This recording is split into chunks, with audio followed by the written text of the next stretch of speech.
What's up, everybody, and welcome back for another episode of Today in Esports. After a very long weekend, after so much news to go over, whether you're across the globe, over in Germany to witness Gamescom, Black Ops 7 was finally revealed. We got ENC finally in an announcement thanks to what concluded in Riyadh from the final week of the Esports World Cup. Big dogs being chopped down a few pegs. Charlotte Major in the horizon as well when it comes down to the Halo Championship Series. All of that to go over and more. Welcome back to Today in Esports, your main hub for all to do with news in esports. As always, my name is Andy. Join with me is Chris, and we're back again for another Monday, man. We are, and what a crazy weekend it was. EWC concluding back-to-back major CS tournaments with some new winners on the horizon. It's been absolutely crazy. It really has been. So without further ado, let's go ahead and jump straight on into what happened over in Riyadh with Counter-Strike, starting off with the Esports World Cup final week in week number 7. As Chris was already talking about, we had a lot of major championships that already happened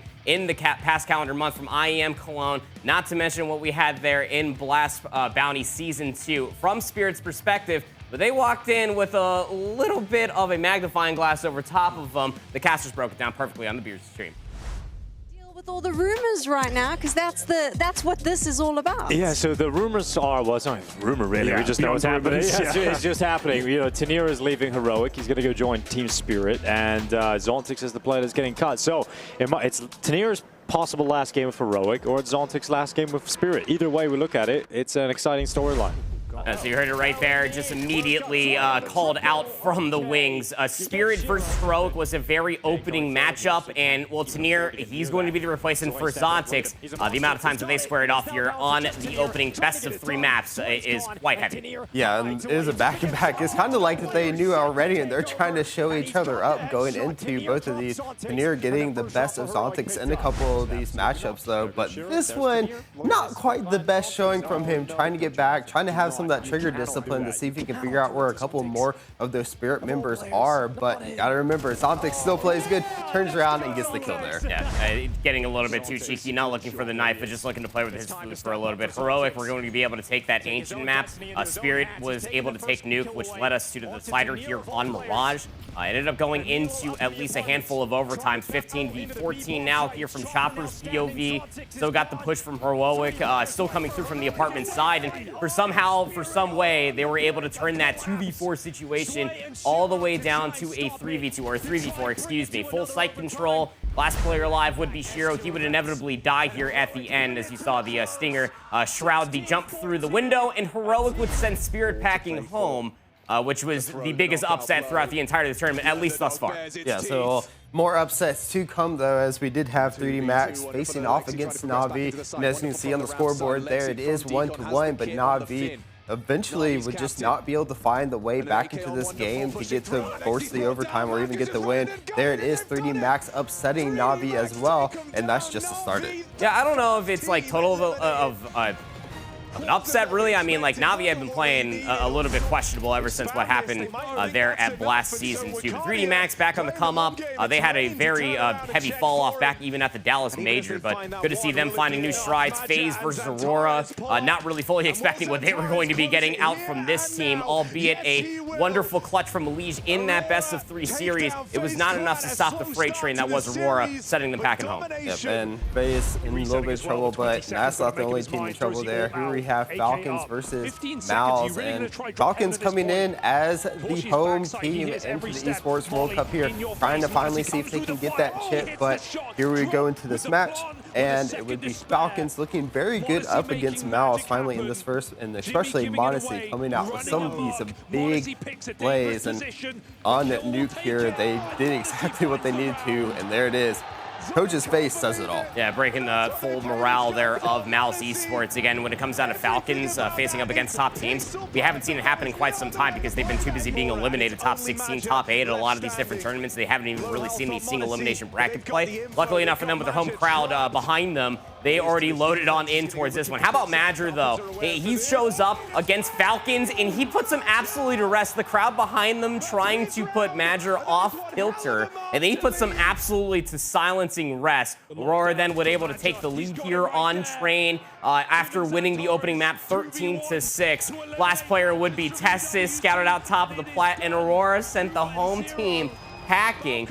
Honestly speaking, the way that Vitality lost, the way that we saw everything happen, as you are about to be seeing, people really did think that Falcons were going to walk away winning this tournament, especially with Spirit getting eliminated by Heroic top 16. Yeah, but they forgot about the Mongols, and boy, third time is the charm for the Mongols once again. That is number 3 for them against Vitality, taking them down, just cementing them to be one of these best teams. But here we are into the grand finals. Aurora making their way there against Mongols, and what a show it was. Yeah, it really was. Mongols versus Aurora, first 2 maps, hyper competitive. Last map, maybe not so much. But I mean, I gotta say something for sure is that this entire Mongols team, Techno exclusively, was playing out of his mind. 9-10, Woxic, the back and forth battles that we had, probably one of the main reasons why we had this series to be as competitive as it was. First map would end up going overtime here in Mirage, would finish out 16-14. And well, here's one of those moments right here. Woxic, he finds the first shot,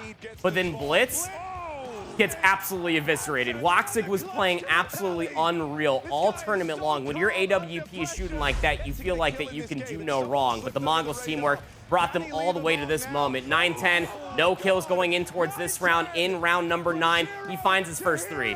Yeah, and what a 3 it was, massive. And as you said, that first map pretty close. As the series went on, it just got more and more dominating on the side of Mongols. Here we are finally on Nuke, the last map. As you can see there, it is their pick as well, 12-14, and they weren't gonna let this go. They have been searching for this win for so long, and they finally have it here. Mongols finally get the championship in Riyadh, submitting them as one of the best teams in Counter-Strike in 2025. Yeah, I mean, look, they were the big old crowd favorites when it came down to it. Like, if you weren't there rooting for the Falcons, the chances are you're probably going to be rooting for the Mongols. And this much has been stated for ever since them bouncing up on the entirety of the scene, right? I mean, Mongols coming up, they're so young. I think that their oldest player is 24. Their average age is like 21.4 or something like that.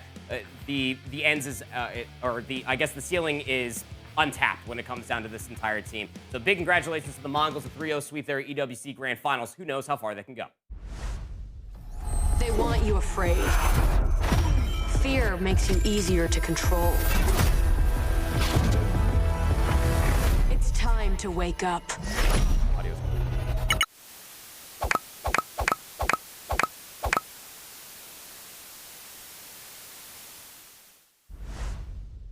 And there it is, Black Ops 7 has been revealed, and with some mixed reviews from the community. I saw it for my first time last night. It was a very interesting trailer.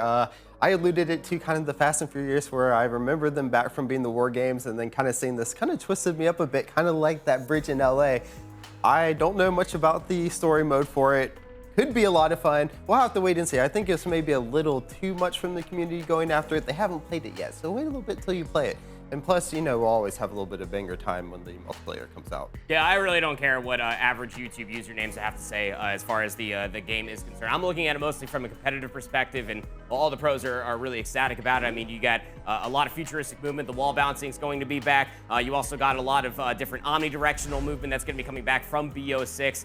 This coming one from some random guy that doesn't use his face as his profile photo, says that it's probably going to not be that great. Charlie Intel comes out with a solid tweet that I didn't have enough time to read, and they ended up saying this. While there are valid complaints, everybody is very, very excited for this game. Yeah, so everybody basically saying that Battlefield 6 is going to be a very fun game from the casual perspective, but that's all good. You can keep your casual games over there. We're going to have fun in our competitiveness over here. Yep, well, we do know because we did have some great in the most recent for the Black Ops 6, so I can't wait to see what Black Ops 7 has for a competitive scene, the story mode. We'll have to see how that plays out, whether or not it's good or bad. It could just be a fun time from the way it looks about it anyways, so we'll have to see once it comes out. Yeah, should be a very good time indeed. Again, we are looking forward to September 30th. That is Call of Duty next. That's when we get the immediate look as far as multiplayer is concerned. We got more of that later on in this show. But now we're going to be talking about a little bit more of a strategic game. We're going to be taking over towards the Rift. Chris, what do you got for us? Yeah, well, we do have the elimination phases going out for LTA North, and then the final week of groups for EMEA, sorry, as it's pretty much going on right now at the time of this recording. But let's jump into LTA North and the elimination phases, as we have seen 2 teams eliminated from their chance to be able to get to Worlds. And first it was Dignitas versus DSG. DSG called out Dignitas after their first win of pretty much 2025 last week versus Dignitas. Called them out, said, we want to play you one more time. We think we can get this win. We think we can continue in the elimination match. And yes, they could. Here they are absolutely blowing out Dignitas. Dignitas under scrutiny from their pretty much environment that they've seen from multiple players coming out. Here it is, DSG taking advantage of that and getting their second win of 2025. And in the LTA, it looks very good with these additions of Darkwing and Rahel. But now we're taking a look at the second match, and it was a line who called out 100 Thieves. 100 Thieves had yet to find a win in split number 3, and they would finally find it here in the elimination match. And with their pretty much 100 Thieves on the line, not coming back into the next split in 2026, this could have been their final match. They said, not today though. We are going to make sure we at least have one more. They took it to Lions in a 3-1 victory to eliminate Lions from World's contention in the elimination phase number 2. As we can see here, we do have Shopify Rebellion versus FlyQuest, and then it would be C9 calling out DSG for that match, and then of course it would be left with the last team to have Team Liquid going up against 100 Thieves into the next match. So we'll have to see those when they play out this week to see who continue their run towards Worlds or that LTA Championship. Now, looking at the LTA Championship, we have to look at LTA Seoul. They had their matches going on as well, and they did see their first 2 teams eliminated as well. And we'll kick it off with Loud versus FXW7. In this match, Loud did call out FX, and well, they called it out for completely the right reasons. They had a dominating 3-0 win. They had kind of a mixed group phase in the pick and play phase for that, where they saw some good points but weren't quite able to get the wins that they wanted to keep them into that upper bracket. They finally found some of that momentum here, especially off of the backs of Griffin and Robo, who did amazing work. Redbird as well on that support, completely carried his team. I know if you were playing the Fantasy League, you got some good points off of that. But Isurus Gaming versus Leviathan, and Leviathan would finally find their first win of split number 3 as well. Isurus Gaming called them out, and they did have though Zumato joining in with them for this, so they did have that substitute in the top lane. They weren't quite able to find it in this Banger 5 series between both of the teams. Leviathan would finally come out on top, giving them a good win and continuing their run in this elimination phase.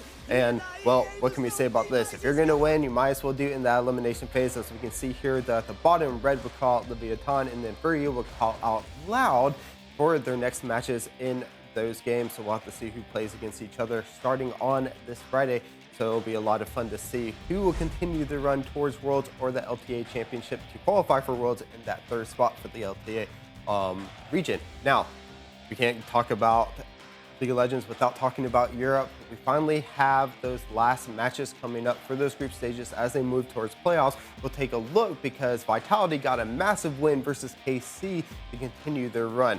And remember, these are split into the group stages here, and right now in Group A, at the time, KC was sitting at a 3-0 score. They were looking to go undefeated. Vitality had different plans for them, though, going into the series, and it was a massive series for them as well because it has helped them get better seeding if they can win this match, as well as pushing down KC, who are looking for that undefeated run. Vitality is looking very big going into these last weeks here as well. They do have a couple more matches. They believe they have one more match. KC did play their last match, so we will have the last matches for Europe being played today as well as tomorrow. I believe Group B starts today. Group A will finish off tomorrow, but great job by Vitality here. As we can see, they are really bringing it to this KC team, especially after dropping game number 1. You would expect KC to run away with this series after the split that they've been having and the revenge, looking to get back to Worlds as they had missed MSI and EWC at the losses to MKOI earlier in split number 2. So very good job for them as we see them here finishing up the remaining of this game number 2, our game number 3 here, sorry. They did a very good job controlling the game. It looked like KC was going to be able to turn this fight around, not able to. They are able to win it. We're taking a look at the standings here. In group number 1, we do have Vitality moving up. They can possibly move into that 2nd spot if they're able to get another win. Na'Vi has been eliminated in group number 2. We will have a 3-way contention to see who can make it into those play-in matches. We'll have to see how that finishes out this week. We'll make sure we bring you that news going into next week to see how the playoff bracket pans out. And now that we have completely concluded at least the week for League of Legends, now we got to give you the update as far as Valorant is concerned. If you're unaware, we're going to be packing our bags in just a few weeks' time to be going over towards Paris. It is champion season coming around the corner, and while a lot of regions are amidst their playoffs, some of them are already completed, one of which would be the Chinese region. If you're unfamiliar as far as champion season and the Chinese region is concerned, you got to talk about Edward Gaming. EDG are the #1 team from China back in the last Champions Tour that we did have. They did win it. They showed up incredibly short at EWC, not to mention in the qualifiers for Toronto, and they weren't even in attendance. But here, they showed up. Jai Gaming, the former #1 team going into Masters Toronto, lost to EDG in such a horrific fashion. This was Kang at his best, playing his best play possible. Very, very accurate here with the Yoru towards the very end, but it was not enough to take down BLG there in the lower finals. Top 3 is where EDG would finish, but BLG would have a date with DRG in the grand finals. Yeah, and this is 2 big teams, you know, looking at each other, and I have believed this, so they ended up playing each other twice. Yeah, it's the winners finals. Yeah, so the winners finals coming up here for this is DLG actually getting the best, DRG getting the best of them and moving on, sending BLG to those lower finals to face off against EDG, as you alluded to. And while that was a match and a half as well.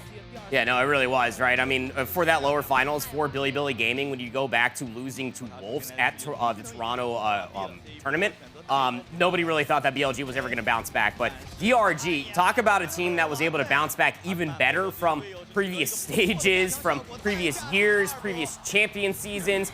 Nobody, and I mean nobody, expected for Dragon Ranger Gaming, the Omega #3 team, to be popping off as well as they did. Their teamwork, their picks, not to mention their vetoes, were absolutely electric. I got to really shout out Aikman. His Neon was absolutely frying throughout the entirety of this series. His flexibility was something to behold for itself, and it constantly felt like that DRG had the lead until we went to this Corrode map 3. Yeah, and well, BLG, though, you have to come back. They made their way back into the grand final so they could get the run back against DRG. And I mean, they put it to them here. They made a statement to come in and say that we wanted to be China's #1 team, and they made it come to fruition here, taking the win versus DRG, popping off, rightfully so. Yeah. Congratulations to BLG. Billy Gaming coming in as China's #1 seed for Paris. Yep, #1 seed yet again, trying to rectify what went wrong versus Jai Gaming back in Stage 1 Grand Finals. Just a sea of pink around that beautiful Chinese trophy. So Billy Gaming, they will end up taking that one as we shift our focus over towards EMEA. And this is the way that things are shaping out over here. Team Heretics, the #1 team ever since their EWC win. BBL, definitely household favorites after taking down Fnatic since their back-to-back Grand Finals. But then they went up against Team Heretics. Again, like I was saying, #1 team in EMEA. They finally snapped the curse, but BBL are playing with some fuego this stage. Oh yeah, and this is a team that's coming up, and you're putting up statements against who you're playing, and this is a really big job or big game for them coming out on top of Team Heretics. And as we can see them moving on, BBL versus Team Liquid, and then that moves down both Fnatic and Team Heretics, who had made previous international runs into those losers bracket. Yeah, Giant X going to have to be facing Fnatic. That's going to be very interesting. And then we got Na'Vi taking up against Team Heretics. And here is the former of the two Titans on the absolute brink. Fnatic, Boaster really needs to get his team to bounce back in. Kayak has been having himself a great rookie season, but the kid can't do it all, man. So gonna have to see some assistance coming through here. Now going to take a look over for Na'Vi versus Team Heretics. And, well, Heretics, what happened? They got absolutely milliwatt by Na'Vi. And same thing for Giant X taking down Fnatic. 2-0 on both of those two sides. And now you got them for a top 3 spot. And Team Liquid versus BBL Esports up top for a grand finals appearance.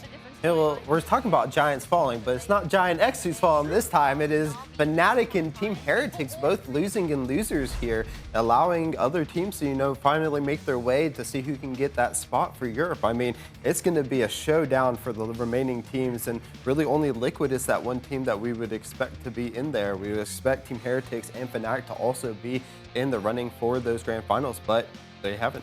we'll be giving you an update later on in the show as far as where Champions Paris do currently land as far as all the teams in attendance. But you're going to have to wait incredibly patient for that. And while you're waiting, you might as well download the #1 aim trainer on the planet. That's right, you heard me, on the planet. Talking about AIM Labs. Here's a word from our sponsor.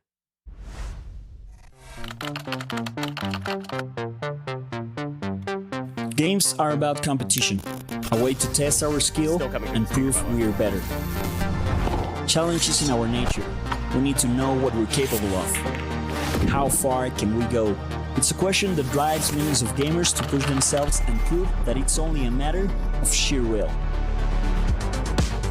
Ever since first-person shooters came into the esports scene, players have never stopped defying the odds through the most important mechanic of them all: aim. Aim is everything. It's a set of skills that needs to be trained, and this is where science and gaming meet in AIM Labs, the aim trainer that redefines what gaming means, because science doesn't leave anything to chance. Winning is never a matter of luck. Every brief moment of greatness takes constant and unrelenting preparation, and that's exactly what AIM Labs is about. We enable players to thrive and upset the balance. Together, we elevate play. Told you we'd be back talking about EWC and Riyadh as a whole. As I was already alluding to at the top of the show, it is the conclusion. Week number 7 is finally behind us, and all is for Esports World Cup just until next year as well. But going in towards the last week, as far as the Esports World Cup is concerned, the theme of the week was tactical shooters. And although Valorant was way back when, week number 2, we did have Crossfire making an appearance. And let me tell you, a lot of everybody from the Eastern Hemisphere, they know how to play. They really do. As you can take a look here, it would be AGAL, All Gamers versus Badash Gaming, and what a finals it was. But I mean, AG came in as this is one of the favorites, taking a look at their run to get here, and they made it look good. Yeah, they sure did. That number 3rd spot going over towards Evolution Power, taking down Stallions into O. This one did go the entire distance until the port map number 5, and you can see the elation on AGAL's face as they were able to take that map number 5 and the subsequent series as well. Unstoppable is kind of putting it generously. I mean, they almost got stopped a handful of times. I mean, you go back towards the compound, they lost those penultimate 2 rounds, 10-8. They got smacked on the opening round on Ankara as well from BS. But hey, champions when it matters most. Your Crossfire champions for AGAL. And well, most importantly, what's the heights going to be for that team, right? Crossfire is a forever growing esports. We know, especially how we alluded for MongolZ winning as well. We know that the Eastern Hemisphere is going to continuously get better and better at tactical shooty shoots. So it's very interesting days as far as all of Crossfire is concerned. But big congratulations to AGAL on the championship run. It was certainly their tournament to lose. But we also had another fighting game in attendance as far as Esports World Cup is concerned. Street Fighter 6 was back in attendance ever since Evolution. Yeah, well, it seems like just last week we had it. Well, it was just last week, and they moved right over to Riyadh to have another big tournament. And, well, Xiaohai, Blaz making it to those grand finals. And, man, this was a crazy grand finals, with Xiaohai going down 2 games after playing the M Bison and finally switched it up to the Mai to start getting some of those wins back in the column. And there he is, up 1, but it will be Blaz coming back and evening it up 1-1 to go into the last game of this last set in the grand finals. Dude, Blaz is kind of so good, man. He hits really so hard. Like his frame trappings in the corner, like he just keeps everybody trapped for so long. Like double grab, no tech, whiff punish, immediately into the EX, and then here comes the conclusion. Combo, coast to coast. It is so clean. Xiaohai. From title to title, he was doing it from Fatal Fury into Street Fighter 6, man. Okay, I know the pop-off. The reason here he doesn't pop off right away is because Punk did this to him earlier, where Punk popped off before the secret art was able to conclude, and then Xiaohai was able to take that winner's match to keep him moving on. But here it is, Xiaohai getting his win after not being able to take it in Fatal Fury. He comes back in EVO, unable to win in EVO as well. Gets his revenge arc in Street Fighter 6 in Riyadh, finally able to lift that trophy in such well-deserved, amazing tournament by him. Amazing indeed. Xiaohai was very vocal as far as the artist formerly known as Twitter is concerned all weekend. Again, we know him as the former #1 when it comes down to Fatal Fury City of the Wolves. He lost to EWC to Goichi, and then he didn't even make it out of groups going back to Evolution. But for Street Fighter 6 2024 champion, and then coming into 2025 as the definite champion once again. So Xiaohai setting new records, getting more trophies. He's going to be feeling pretty darn good about himself. But what that all entails as the conclusion for EWC means that club championships are finally in a conclusion as well. They're finally tallied all the way in. And wouldn't you know it, Team Falcons, who competed in every single esport, they won. But the one caveat is that they have to give a promotion to their Overwatch team. Because the one catch throughout all of this, if you didn't win a single gold, you were not in contention to win the Esports World Cup Club Championship points. So the Overwatch team that made it from LCQs all the way to Grand Finals and desecrated the competition is the reason why Team Falcons were able to win. They won by 1,000 points, but if the Overwatch team doesn't do that, Chris, they aren't here. Yep, and that means Team Liquid most likely takes it after that. So I believe they did have one of their championships as well. But there it is. They are able to lift the trophy. Thank you to that Overwatch team. You can see Apex there. They gave it to Apex first, who probably maybe wasn't feeling too happy as they weren't able to make as far. But at the end of the day, it doesn't matter when you're able to lift up that trophy. As you can see, Esports Boulevard there just lit up with the fireworks at the conclusion of the Esports World Cup. And man, what a 7 weeks it's been. It really has been, man. Just a big old celebration as far as esports is concerned. We got chess going, all the different fighting games, minus Super Smash Bros. Maybe I'll worry about that one. But of course, it has been a fantastic time. And without all of that comes with a certain amount of announcements as well. Every 2 years, we get to look forward to this. We elevated the game with the Esports World Cup. The greatest players. The largest prize pool. The most ambitious esports event the world has ever seen. But we're not done yet. Now, we play for something more. For generations, sport has united people across nations. Nation versus nation. Heart versus heart. Esports claims its place on that stage. Let's run it.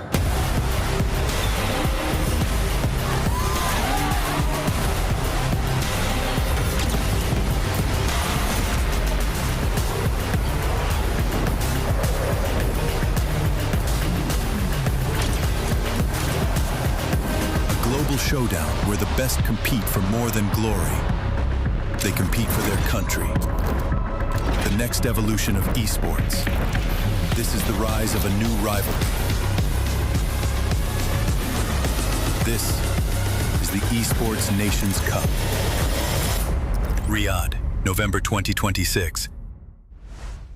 November 2026 marks your calendar as we're going to have a Nations Cup in attendance there for the Esports Boulevard. Should be an absolute rootin' tootin' good time. We don't know what esports are going to be played. You can only imagine that the big ones are going to be there. And the people got to know, Chris, for South Korea, who's getting it for mid lane, Chovy or Faker? Most likely Faker. They at least want to put that one chip on him. I don't know. It'll most likely come down to what we see in the Asian Games where we have dual roles for everyone, because how can you pick a #1 team for South Korea? Why do you know one team that should be there in attendance, and they've already got down the nation's thing to a pack?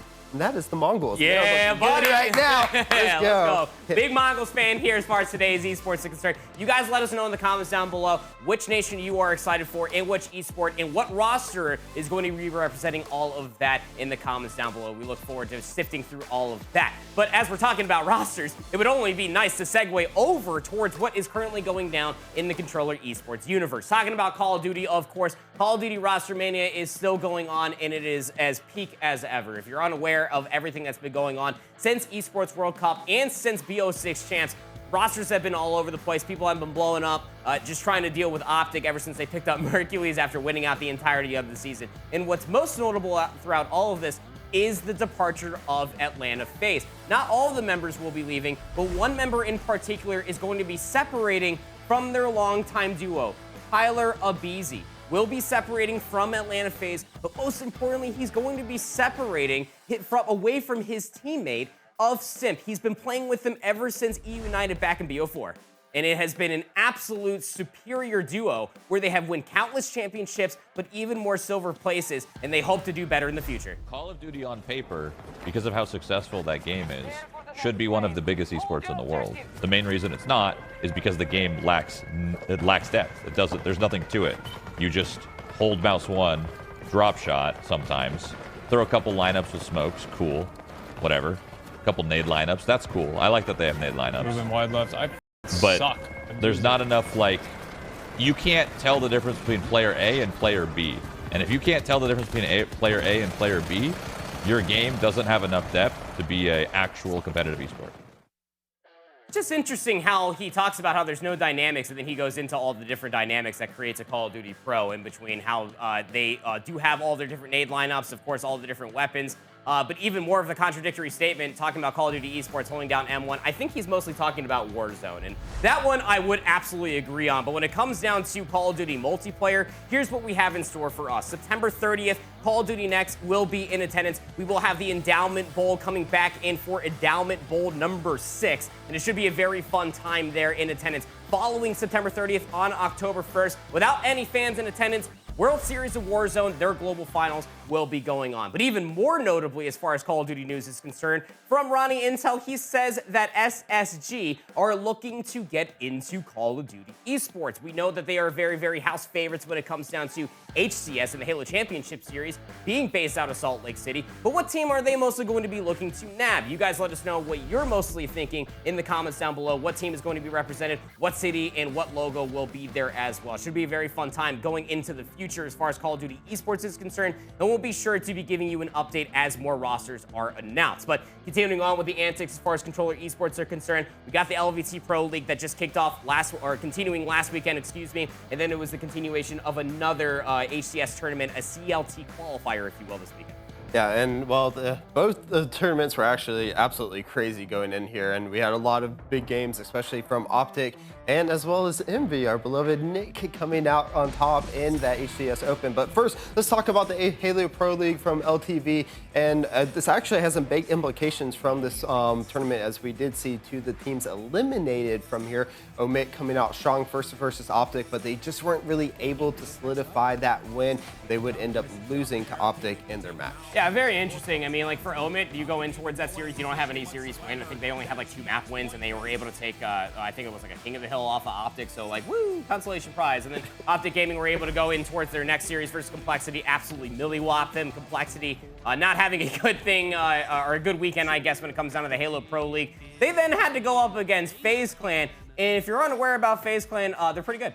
Yeah, they are very good, especially we can see here taking that 4-0 win over Complexity. As you said, Complexity is just not having a fun time. Let's go over to Shopify Rebellion versus Envy. Unfortunately for Envy here, as we were talking about, they really wouldn't be able to get the wins from the Pro League, as they would get 4-0'd by Shopify Rebellion in that match. Which leads us on to our next one, which would be Space Station Gaming versus TSM. TSM really needed this win if they possibly wanted to get into those top spots, but it would be Space Station Gaming taking that 4-1 victory to continue their winning ways. Yeah, all these LVT Pro League again show matches for best of 7s, just continuously showcasing all the talent that we do have in Halo, and who knows, talent we might see in Black Ops 7. You heard it from here first. Optic Gaming, though, all the way up top, they only lost 2 maps along the way. So going in towards the weekend tournament, we did have the HCS Charlotte qualifier, Space Station versus Optic back on the screens again, as it typically always is in between them, Shopify Rebellion and FaZe. Optic were able to absolutely fry at least SSG in the opening handful of games, but Suppress was able to fight his way back all the way through the Forbidden Flag as the one map that SSG took, but Optic still won the series. Yeah, now we're talking about Envy finally finding some of their winning ways here. Really took it to Cloud9. They had a really good run versus both Complexity and Cloud9 for Harden, as we can see here. Just a really good way to make the run through this, as they do need to qualify for CLT here, as we were talking about Optic and SSG, both have already qualified, but here, as we can see, their ways making it down. Envy just doing a great job. Yeah, down into the lower finals versus Space Station, and you know, for Envy going throughout a lot of these different tournaments, breaking past top 8, top 6, even top 4 at certain amounts of times for a lot of these players, have not really happened over the past tenure that is HCS Infinite. But hey man, look, Envy, they came out and absolutely fried. Their teamwork was absolutely on top. Yaxid, you saw there with the sniper, was able to get a lot of good shots. Descendant was also having himself a great series, set himself up for an easy trade there out from his teammate. But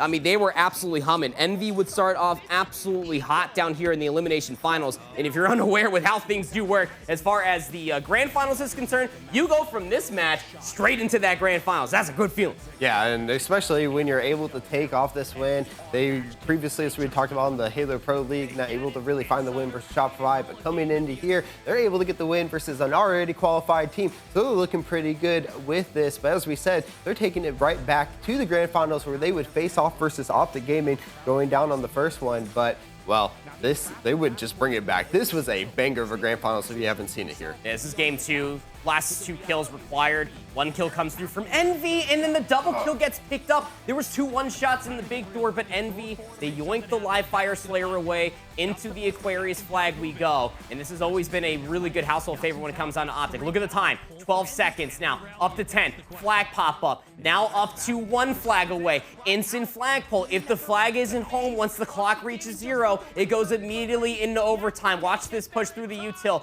2 players stacking on the flag. It gets returned just in the nick of time. And the Aquarius flag goes over towards Optic to close out the first best of 5 only required. And that'll be a 3-1 win for Envy. But again, taking away that Slayer is big props.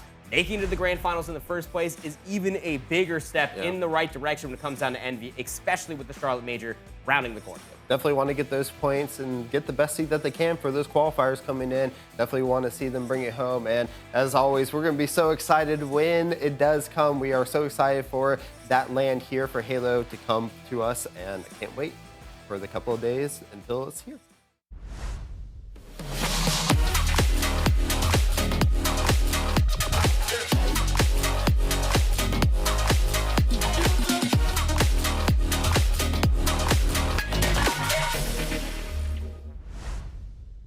And as always, we're putting the controllers down to pick up the mouse and keyboard. We're heading back over to League of Legends as well. We do have the Asian and Eastern regions to go over as they are jumping into their final weeks as well as some of their playoffs. Let's go ahead and jump into the LCK though, as we did have the Telecom Wars jumping off once again, but this time it would be KT who finally in 9 series against T1 get their win. It's been close to 418 days, I believe, since KT has been able to take a win off of T1 in the Telecom Wars and get that series win. They would finally find it here. BDD absolutely popping off on the Talia though. And as we're talking about mid laners possibly going over for that Nations Cup, BDD has to be probably in that running as well with how well he has been playing lately. But here we have it finally. This for KT is very big because with this win means that they have qualified for playoffs in one of those top 4 spots in that Team Legends. They don't have to go through the play-ins, so it's a very big win for them. On the opposite side though, for T1, they held the number 2 spot for 1 day and 1 day only. Unfortunately, with this loss, they have dropped that number 2 spot back over to HLE because remember, the split 1 through 3 rounds drew over into rounds 3 through 5. So despite T1 having more wins than HLE in these rounds 3 through 5, they haven't quite been able to negate that number 2 spot. Though for KT, they will secure that number 4 spot though in this group, as so they don't have to do that play-in match.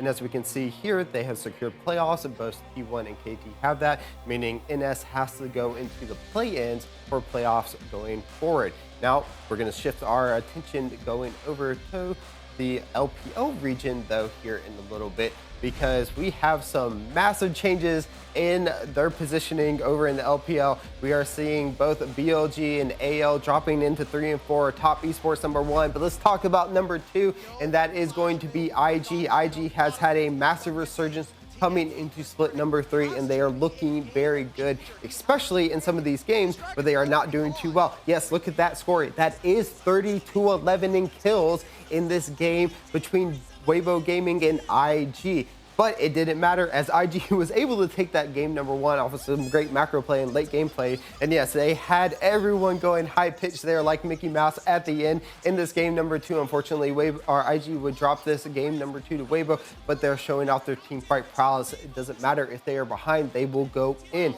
But going to game number 3 here, we have IG versus Weibo, and it would be IG once again taking a clean game number 3 versus Weibo to continue their streak going forward. This would allow them to take the number 2 spot going into the week, although we do have some more games that have left to be played. So BLG, if they can continue their winning ways, we can possibly get into that number 2 spot. But as you can see here, we do have playoffs locked in for those teams. Top Esports, IG, BLG, and AL all have playoffs secured, so we'll have to see how they play into their playoffs at the end of this week, as week number 7 is their last week of the Swiss stage. Now, let's talk about some LCP action, as we finally did have some of the remaining matches of the games going for LCP to finalize here. They are moving into their playoffs this week, but it would be CFO who has dominated that number 1 spot in the LCP for the entirety of 2025, is going to take it off of GAM.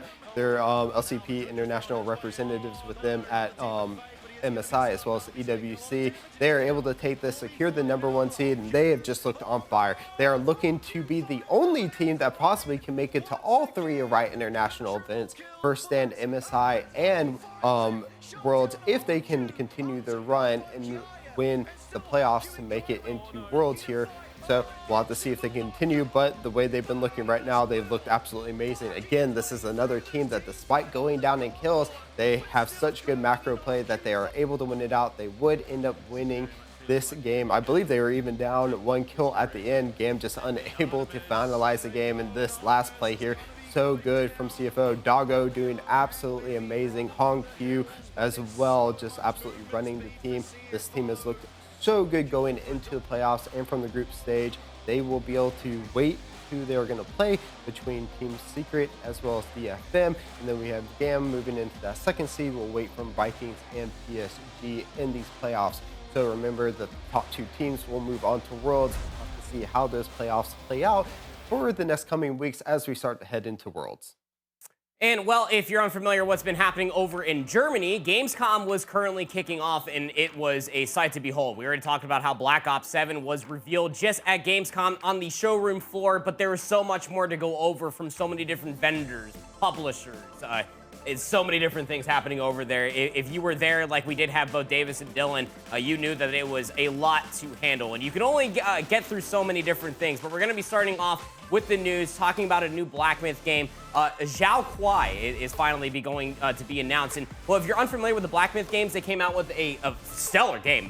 When we actually first met a year ago, Chris, I was obsessed with Black Myth Wukong. That game is godlike. It's a perfect mixture in between both a Dark Souls game and a God of War game. You can only imagine that this game, from a narrative perspective, is going to deliver. Graphically, it's going to slap, and the gameplay is going to be spicy. I mean, just looking at it here just already gets you excited, man. I'm just waiting for the absolute cinema to come out of that here. And the amount of games that they announced as well is, we're going to be playing these Black Myth games for a very long time, and we're probably going to be very happy about it because they have a lot of lore they can go over. And as Andy has alluded to, if you played that first one, you already know how good the gameplay is. Yeah, if you're unfamiliar, again, the Black Myth games do actually follow a lot of, like, Chinese zodiac. So it's a lot of actual, like, tenured Chinese history. So it definitely want to get your know on it. If you want to nerd out with me, let me know in the comments down below. But we also had one of my favorites finally get announced. I've been waiting for this for 5 freaking years. Hollow Knight Silksong finally has an announcement. We got some gameplay reveal, and the story behind this one, if you played HK, it's very similar to what happened in Hollow Knight. So we got a lot of cursing that's going on for these bugs that are you're basically having to fix if you're looking at it from your main character's perspective. I don't want to go too much into the lore if you've never played Hollow Knight, because that game actually has an enriched storyline for having no voice lines whatsoever. Yeah, don't worry. If you need any more of that lore as well, go ahead and jump in the comments below, because Andy has been absolutely waiting for this game to come out. And I as well haven't played Hollow Knight yet. Probably going to have to pick it up here to play it a little bit, because it does look like a lot of fun, and can't wait to see how it's going off. But we have a lot more going on. If you want to get that Xbox into your hand, ROG and Xbox have shown off their new handheld device, so you can take those games anywhere. Yeah, and this could be very much so where you start playing Hollow Knight for the first time, and then Silksong at the same time. So Shout out to Republica Gamers. Again, they have been very notably known for making a lot of good computer-based technology. They had stepped into the phone technology, actually, and we did compete for Call of Duty Mobile, Mobile Legends Bang Bang, and so many different other games for a lot of different years. So a shout out ROG. I'm actually really excited to be able to hold that in my hands and see how it does perform. But continuing on with the game announcements, Warhammer 40K Dawn of War 4 just got announced as well. The series has been among the highest profiled and highest quality RTS output in the recent decades. Dawn of War 3 it was released in 2017, so it's been 8 years since we've gotten a new one. You can only imagine that the Warhammer community is probably eating good watching. Warhammer is definitely eating good, especially after Space Marines 2 had been announced and released and all the fun that brought. Now we're getting the Dawn of War with the Warhammer 40K, seeing the Orc Legions and everything just come upon us. We are definitely going to have a fun time, and I definitely know some people, especially Seth, are very excited about that coming into basically their consoles or PC in the near future. And whenever Seth steps out of the Lambo, I'm sure he's going to be excited to be playing that 40K. So with that being said, let's go ahead and jump back into the Valorant Champions story. We only covered 2 of the 4 regions so far. And again, just to set the table one more time, Champions Paris is right around the corner. We got to complete all of stage 2 first. We're going to be talking about some VCT Americas to start things off here. And if you're unaware for VCT Americas, they've kind of been all over the place. Leaf still missing from G2. Hope he gets better soon. But they've been turning around their season. They knocked down 100 Thieves in that winner's bracket round 1 to then go up to face NRG in the semifinals. NRG Sentinels, the #1 team from Omega and Alpha respectfully, found themselves in very sticky situations. Here's that lower bracket round 1 match. You got some Vamos supremacy being showcased in between organizations. Leviathan taking on Crew Esports since their roster changes going in towards this one. And it'd be Leviathan to come out on top of this Haven Map 3. Yes, it would. And then we're moving on to our next one. As you can see, Sentinels taking the win over Cloud9, and then Cloud9 dropping down into that lower bracket as well versus 100 Thieves. And this is where we would start to have some of the Titans of NA start falling, as well as we'd have a lot of the matches going on. But here it is, NRG versus Leviathan, veterans versus superstars. And what can you say about this? Ethan just outputting a massive win there for the team going into that one. But here it is, that 100 Thieves versus C9 that I was alluding to, and Cloud9 actually surprising in getting the 2-0 win to continue their run to move into that lower bracket semifinals versus NRG, who had won versus Leviathan. And I mean, we're still trying to figure out who we can get for that last spot for NA. That's right, yeah. Here is the final few moments as far as Icebox is concerned. Cloud9 just putting everybody to rest as far as 100 Thieves is concerned. Last few moments here, last round. Nice shock dart keeps Asuna absolutely 1 HP on the stage. Has to give away the heal, but then he has to play in the 1-for-1 position. Never fun to be there. Awkward 1v1 over by the B-bomb site, and now you ain't got no flank. You got no posture on the backside of the site. Cloud9 can just hop on this defuse and just isolate where Kess has to chow from. Of course, he's going to be the top side of the rafters. He gets chowed by 3 of the members. Cloud9 sent 100 Thieves home. They dropped Busio at the beginning of the season. They went for an IGL change, and things were looking pretty good for them to at least start things off. Cryo can only do so much, but 100 Thieves eliminated here from stage 2. Cloud9 will move on to face NRG, and in a powerhouse of 2 big organizations' representations should be going down. But big shout outs to 100 Thieves, of course. I mean, they've been going through the absolute ringer, but now moving over towards Pacific, they're getting really, really close to actually completing their entire championship bracket. Here's where it currently stands. Yeah, and these have been some absolutely crazy games before, and we're seeing T1 fall to RRQ, setting up the Talon versus RRQ matchup here, and then PRX versus Talon as well as we're going through. And PRX, that team that has been doing so well in the Pacific region, just continuing the run. Yeah, dude, something has been, well, just doing something things. You know, we've always expected something to be like the X factor for this entirety of the team. We saw a lot of that at Masters Toronto, but Talon going throughout all of this in their matchup versus Paper X, like they needed to continuously show up and they just couldn't. T1, if you're unfamiliar, by the way, they were actually your Masters Bangkok champions, and then they go in towards stage 1. Falter didn't qualify for Masters Toronto, and then they find themselves here on an Herculean lower bracket run. They did unfortunately come up short versus RRQ, but as it currently does stand, the final battles for VCT does stand like this. As we're getting ready for Champions Paris, there's only so many spots up for grabs. 4 spots to be exact from each of the sides. G2, they're already guaranteed to be qualified. They probably didn't even have to play Stage 2 to be making it there from their points already solidifying themselves in that spot. BLG were able to win out from their Stage 2 appearance, Paper X from their appearance as well. But these last few slots is where things become incredibly interesting.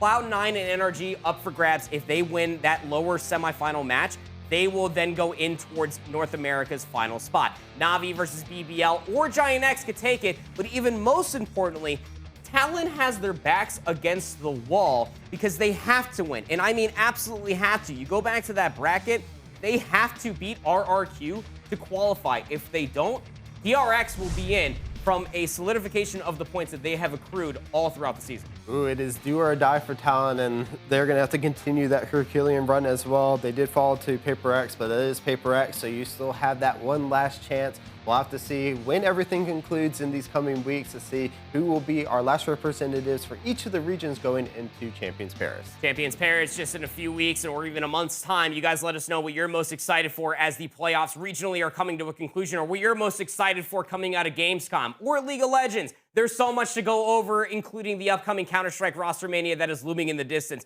We'll give you all of the know-how as the week continues, and of course, show up and show back out when it comes back to this Monday's episode of Today in Esports. We look forward to all of your comments down below. Make sure to like, comment, and subscribe, and we'll see you in the next one.